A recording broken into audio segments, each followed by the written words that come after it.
the better part I think about being in a band as compared to being in like a solo project or just playing music by yourself would be you get to everybody brings something different to the table, and that makes you better as a musician. I think like he brings the metal to the table, I bring the ska to the table, and we bounce ideas off of each other, and we get a little more creative. Maybe what you might hear if it was just one person coming up with everything.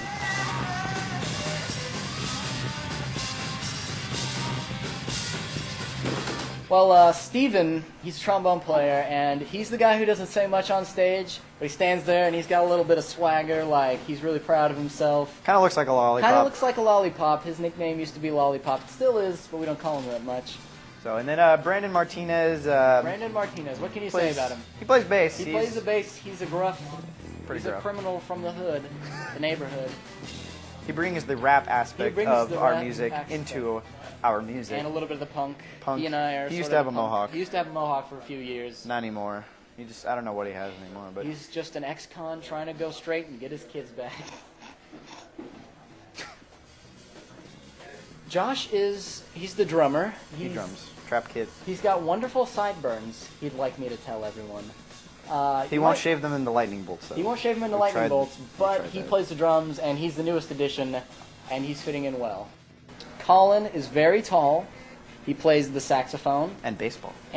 He loves baseball and saxophone. Colin Murphy, he's very tall. He adds a lot of height to the band. If we need to get something off a top shelf or, see over a large crowd, he's the man for the job. He writes a lot of the brass lines. He's very creative. He's the technical part of the music because he's gonna be a music teacher or music education or something like that, music theory teacher. Yeah. And so he's got a lot of. He's good at that where we stuff. get all of our technical. Thirds and fifths and Picardy thirds and. Picardy thirds.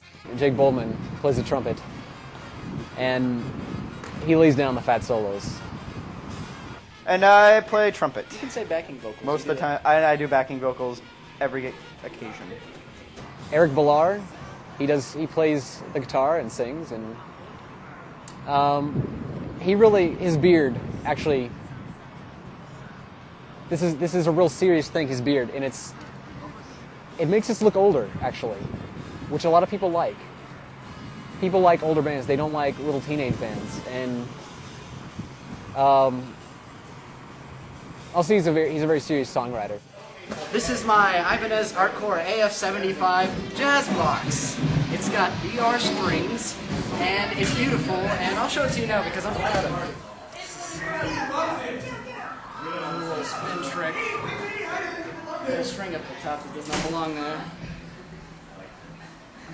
Checkered strap for good measure with strap locks. I got this strap for free one time.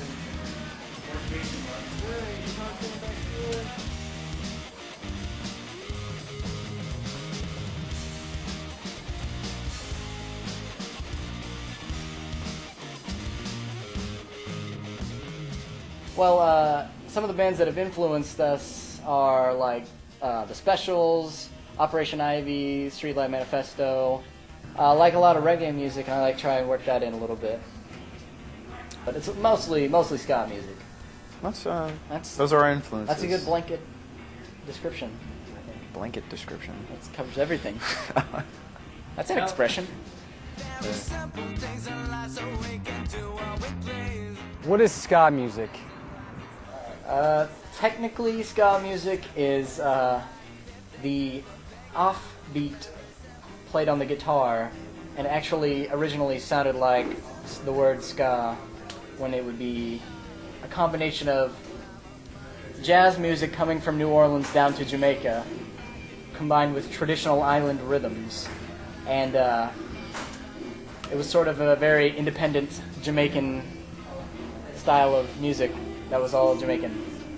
You could compare it to reggae because reggae evolved from ska. Like, it slowed down, added different things, evolved along the way, but it all started from ska music.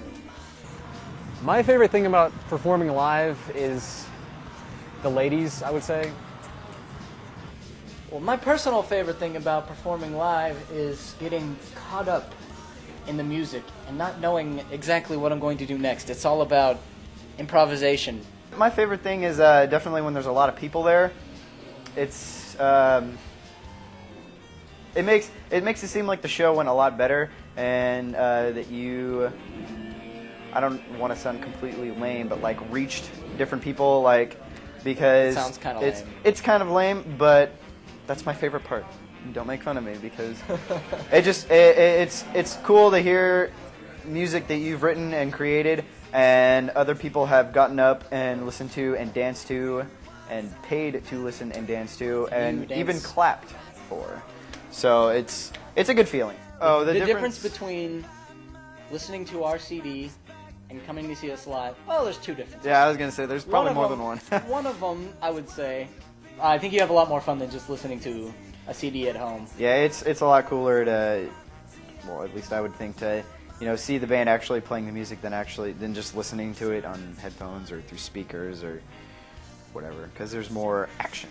We do not really fit into the local band scene, I don't think. We're our own scene. We're our own scene, yeah, let's say that. All right, you guys are the whiniest people in the entire world. Whinier than babies. Whinier than babies on a plane. There you go. You guys are seriously the whiniest people, and for some effed up reason, we're gonna play another song because you guys are a bunch of jerks. That is rude. So I want that cut out.